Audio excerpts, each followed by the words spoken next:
Go. Mga kapwa manggagawang bukid at mga mamamayan ng Hacienda Luisita.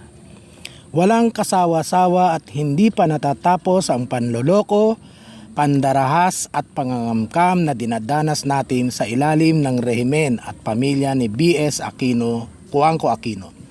Naririyang paglaruan nila tayo at bulahin sa tambyolo ang ating mga karapatan para tayo'y hatiin at pag-away-awayin. Bakit kailangang ang taga-Texas ay mapunta sa Mapalaksyaw o ang mga taga-Balete ay mapunta pa sa Pando? Gayong may mga matatabang lupang agrikultural sa mga barangay na nabanggit. Naririyang igisa nila tayo sa pagpapapirma ng APFU nang hindi naman talaga pinapaliwanag ang ibig ipakahulugan nito. Tayo pa pala ang nag-a-apply na nais natin ng bayaran ang lupa. Hindi ba lupa ito na ating ipinaglaban at binuwisan ng buhay at napagdesisyonan ng Korte Suprema na dapat ipamahagi sa magsasaka? Kaya nga, ang illegal nilang naibenta ay dapat nilang bayaran sa magsasaka. Ito ang 1.33 bilyong piso na bahagi ng desisyon ng Korte Suprema nitong Abril 24, 2012. Matagal na nating nabuko at inilantad na bangkarote ang CARP o CARPER o anumang extension nito. Ito ang bulok na batas na nagsubo sa atin sa bogus na pamamahagi ng lupa sa eskemang SDO na lalong nagpahirap sa ating mga pamilya. Sa tunay nitong kulay at anyo, ang CARPER o anumang magiging extension pa nito ay gatasang baka lamang ng mga Panginoong may lupa gaya ng mga Coangco Aquino. Tingnan natin, binayaran ng 471.5 milyong piso ng Land Bank na kinaltas sa kaban ng bayan ang pamilyang Coangco Aquino na 5 dekadang nagnakaw at nagkait ng ating lupa. Habang tayong mga tunay na may-ari ay nananatiling hindi pa nasasaulian ng 1.33 bilyong pisong danyos sa lupang iligal nilang ibinenta. Tayo pa nga ang di umano ang may utang na kailangan bayaran pa sa loob ng 30 taon kahit pa tayo itong nanakawan ng kabuhayan ng buhay mismo at ng lupa. Paano tayo nagkautang gayong binabawi lamang natin ang lupang dekadang inagaw at ipinagkait sa atin? Tayo pa nga ang dapat sumingil ng renta sa dekadang taon na pinakinabangan nila ang lupa na ninakaw nila sa atin. Hindi din natigil ang militarisasyon at paglabag sa ating mga karapatang tao kahit pagkatapos ng dakilang welga. Naririyang tinatakot nila tayo at sinisiil para madisorganisa tayo at humina ang ating pagkakaisa para ituloy ang laban. Naririyang malalim ang gabi, manununog sila ng mga kubo ng magsasaka o tanghaling tapat ay sasagasaan nila ng bulldozer ang mga hitik na bunga ng ating mga alagang pananim. Naririyang samsamin nila ang ating mga gamit sa kubol at lansagin ang ating tapang sa pagsunog ng ating mga bandila. Naririyang suhulan nila ang ating hanay at bumigay ang mga mahihinang elemento sa ating panig tulad nina LD Pingol, Domeng Santos, Noel Malyari, Felix Dedek Nakpil Jr., Manuel Bani Magdigma, Rodel Mesa, Lito Bais at Jun Tabangin na naengganyong magpabayad, magpagamit at makipagtulungan sa kanila laban sa interes nating mga manggagawang bukid. Naririyang ang mga nananatiling tapat na lider naman natin at mga aktivista ay dinadahas at sinasampahan ng mga patong-patong na gawa-gawang kaso. Ilang beses na nga ba nilang kinulong sina Florida Sibayan at iba pang mga tapat na lider natin.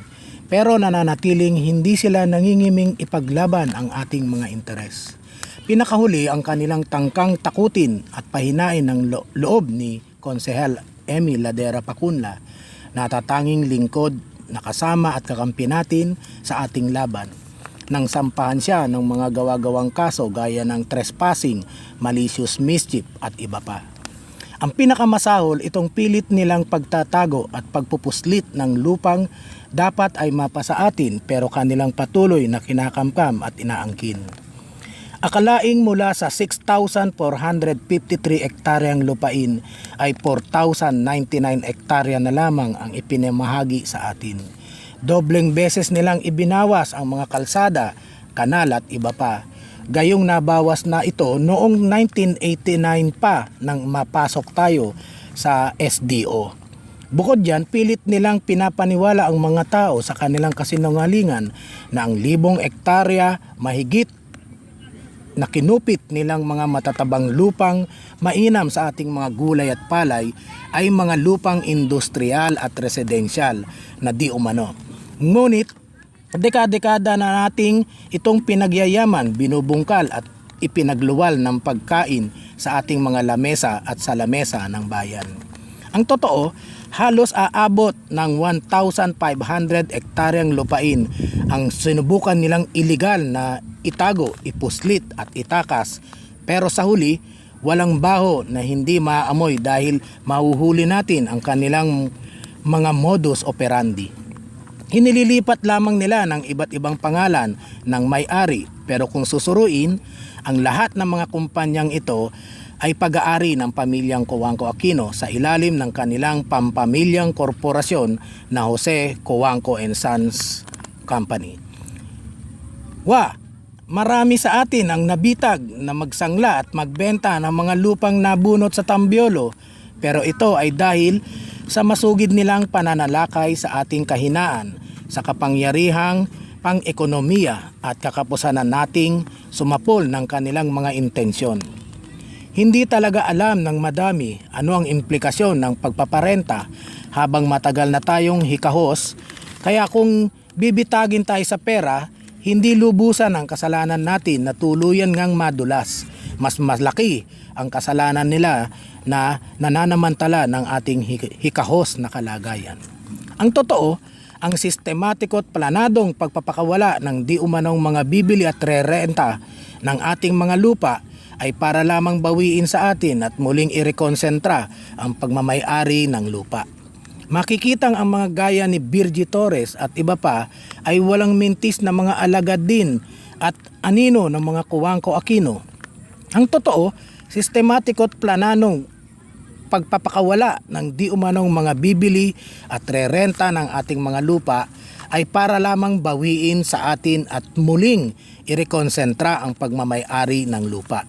Makikitang ang mga gaya ni na Virgie Casino Queen Torres, Congressman Noel Villanueva at iba pa ay walang mintis na mga alagad din at anino ng mga Cojuangco Aquino. Ang kanilang plano sa Hacienda Luisita, gawin itong isang eco-zone. Alinsunod sa disenyo ng W Growth Corridor of Central Luzon na nabalangkas pa noong panahon ng dating Pangulong si Fidel Ramos, sa planong ito walang kapuwang-puwang ang interes ng mga magsasaka. Hindi lamang basta sasaklawin ang kanilang mga lupang agrikultural at pilit na i-convert sa ngalan di umano ng kaunlaran, kundi hanggang sa kanilang mga tirahan na napipintong gibain para bigyan daan ang mga nagtatayugang mga gusali, pabrika at mga pabahay na hindi naman mga magsasaka ng Hacienda Luisita ang maninirahan at ni makikinabang.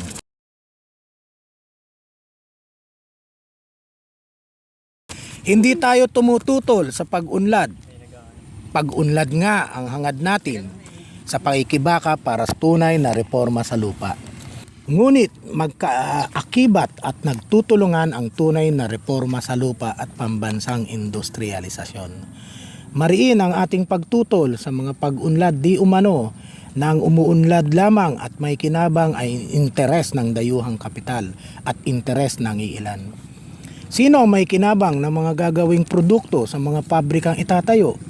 Babaratin nila ang ating lakas paggawa at sisipsipin ang napakamurang hilaw na materyales. Isusubo nila sa atin ang pagbili ng mga ito, pero ang super tubo sa kanilang negosyo ay hindi magagamit para sa pagpapalago ng ekonomiya ng bansa.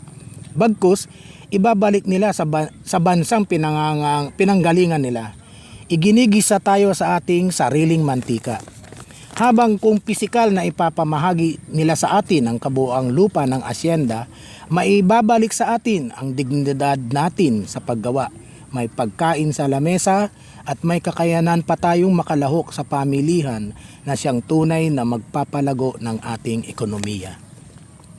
Pero sa pagtatanggol ng mga sakim sa kanilang interes, kahit pa manunog sila ng kubo, manakot sa presensya ng militar, mangbuldoser na mga bunga ng ating sakahan, walang pangingilabot na mararamdaman ang pamilya ni B.S. Noynoy Aquino, naguhumindig na pagsasantabi sa katarungan at mga batas pantao ang nangyayari sa Hacienda Luisita.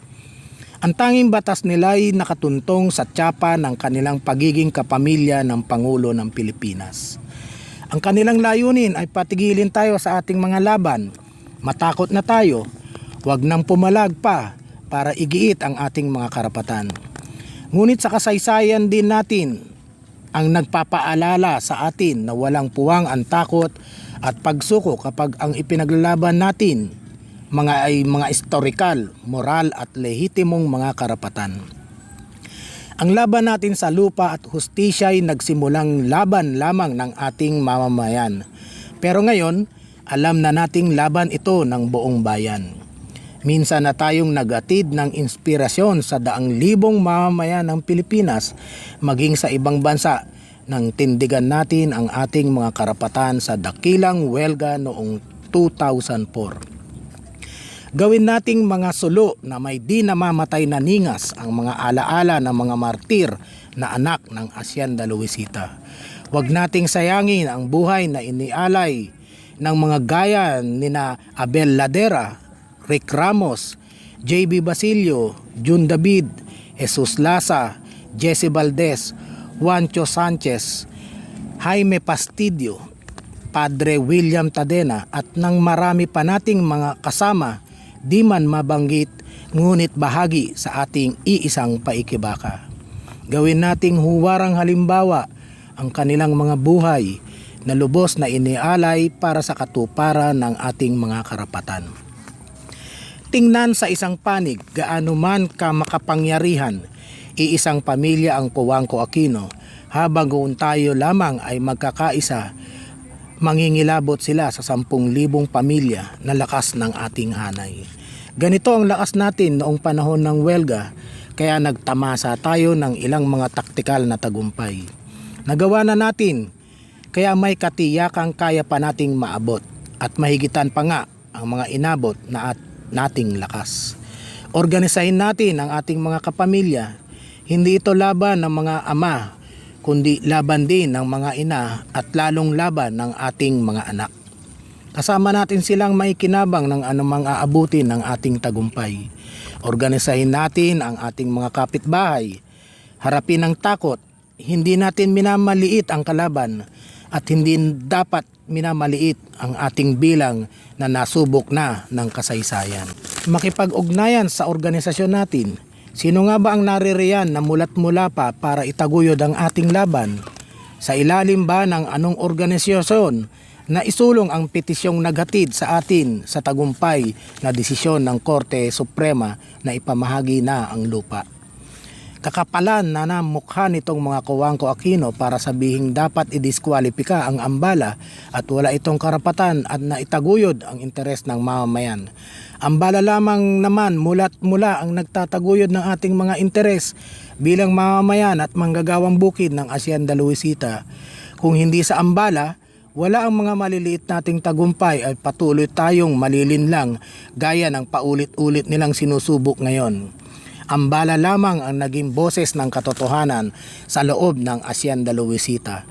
Kakapalan na ng mukha ng mga Cojuangco Aquino, nakaladkarin pa ang pangalan ng Diyos sa kanilang sagad sa kaluluwang kasakiman. Lalong higit na dapat tayong magkaisa. Ang lakas ng Ambala ay ang kanyang kasapian. Ang lakas ng mamamayan ay ang Ambala at hindi nakakaladkad o napipilit ang Diyos na pumanig.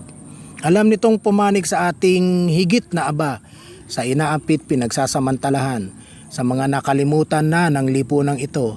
Hindi tayo nanggugulo lamang, hindi panggugulo ang pagsasabi ng tapat na kalagayan. at paglalantad ng kanilang panloloko sa kanilang pilit na isinusubong kaayusan na hindi naman nagsisilbi sa interes nating mga mamamayan, kundi nagsisilbi lamang sa interes ng iilan. Patatagin pa natin ang ambala at suportahan ang mga pagkilos natin para higit pang makamit ang mga tagumpay para sa ating iisang interes. Lupa at hustisya na gawa na natin, ipagpatuloy lamang natin. Sulong, ituloy ang laban, ipagtanggol ang ating mga karapatan. Konsolidahin ang ating hanay para sa ibayong pagtatanggol at paggigiit ng ating mga karapatan sa lupa. Tanganan ang gintong mga aral ng dakilang welga, biguin ang mga maniobra ng mga Kuwangko Aquino, lansagin ang sabwatang DAR, PNP, AFP, Jose Kuwangko and Sons. Ilantada tutulan ang pekeng pamamahagi ng lupa sa asyenda, ibasura ang sistemang tambyolo ng pamamahagi ng lupa, labanan ang pangangamkam ng Kuwangko Aquino, ipamahagi ang kabuuang lupa ng Hacienda Luisita ngayon na, singilin ang 1.33 bilyong piso, militar sa asyenda palayasin, labanan ang pandarahas ng Kuwangko Aquino, AFP, PNP, paigtingin ang laban sa libreng pamamahagi ng lupa, isulong at itaguyod ang kolektibong pag-aari, isulong ang kooperasyon, paunlarin ang produksyon, tutulan ng kompensasyon sa mga Kuwangko Aquino. Ibasura ang Carper, isabatas ang GARB.